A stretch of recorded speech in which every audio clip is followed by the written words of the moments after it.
Hey, what's up guys, it's Mike. Today we're gonna talk about carbs. A lot of people ask, how much carbs do I need to take for a workout? Or how much carbs do I need throughout the day? Or how do I go ahead and cycle carbs? Or do I need to cut out carbs? There's all these carb related questions. This is the way basically I do my carbs and what I recommend for you guys. When you're looking at how much carbs you need throughout the day, think about it like this. Your carbs, think of it like a tank in your body, right? You can call it glycogen, you can call it your carb tank, but you never want to keep it at full and you never want to overflow it, because anytime you do, just remember that carbs turn into sugar a lot faster than protein does, and sugar, once it's in your bloodstream, if you don't use it up, it's gonna turn into fat.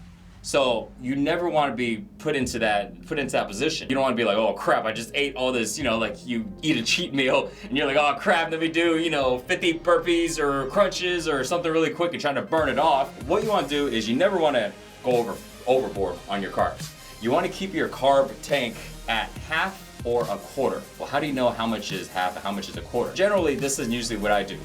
So I only eat carbs 2 times throughout the day. The first meal that I eat carbs at is right after my workout, right? My muscles are totally drained. I have no more glycogen left. And if I don't carb up right then, my muscles are gonna become very flat throughout the day, right? There's no more glycogen to pump it up. After your workout, I definitely recommend eating carbs.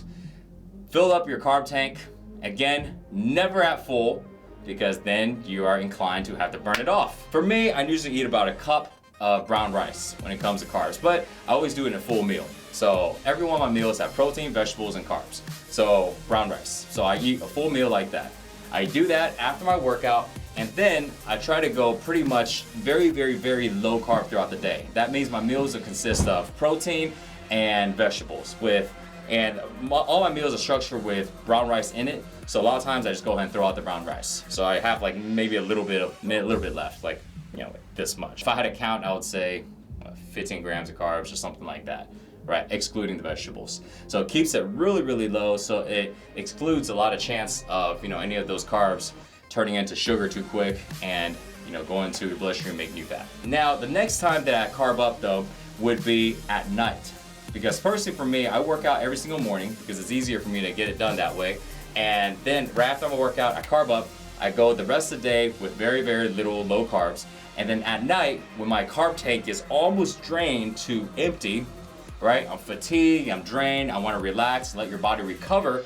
At this point, go ahead and carb up again. So that's what I personally do. The reason why I do that is I don't carb up too much because you're not going to be, very active at night, or at least I wasn't. Or I'm not. But what I do though is I'll fill the carb up tank probably about halfway. What I do is I would eat a cup of brown rice to 2 cups of brown rice, somewhere around there. Sometimes I even go with eating rice cakes. I get pretty creative at night and stuff because it's kind of like my way of laying back and just kind of cheating a little bit because I just work my butt off throughout the day and then I'm burning a lot of extra calories at night, so I can eat a little extra. But don't go too overboard. I usually stick with some type of clean carb source. Sometimes fruits, bananas, apples, mangoes, grapefruit, anything like that. Anything, that's healthy carbs, right? So I will do that.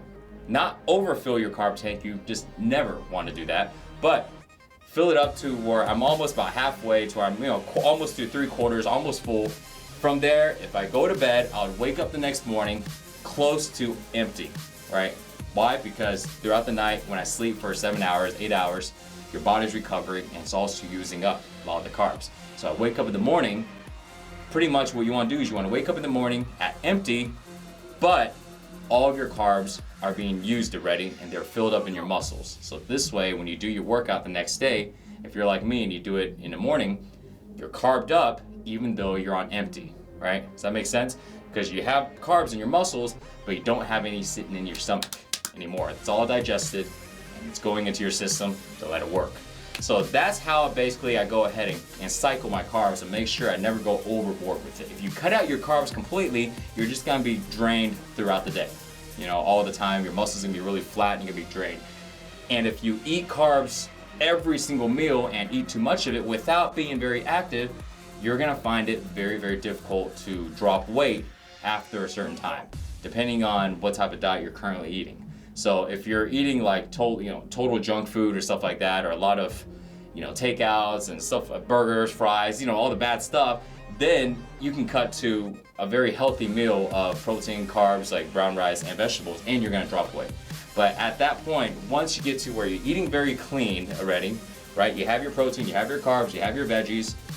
When you're eating very clean and you start to hit a plateau, at that point, you can start doing what I'm talking about and cycling your carbs. This way you can go ahead and keep dropping down. Hope this advice helps you out. And keep in mind, I don't like to take a super too scientific approach on all of this stuff, because I wanted to do all that, I would just end up trying to compete in bodybuilding, where I spend 24 hours a day, worrying about working out and dieting. But trust me, I don't.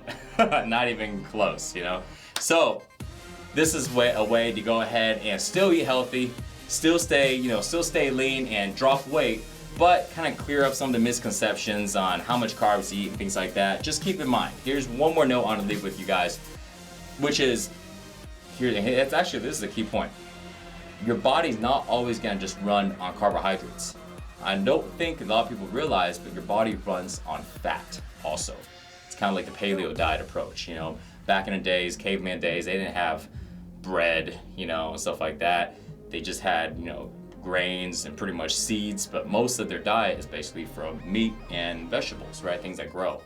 So they were able to still be fine with it because your body utilizes fat. Just like how do you think you're gonna get rid of your belly fat and all the fat on your body's gonna use it up, because fat is fuel.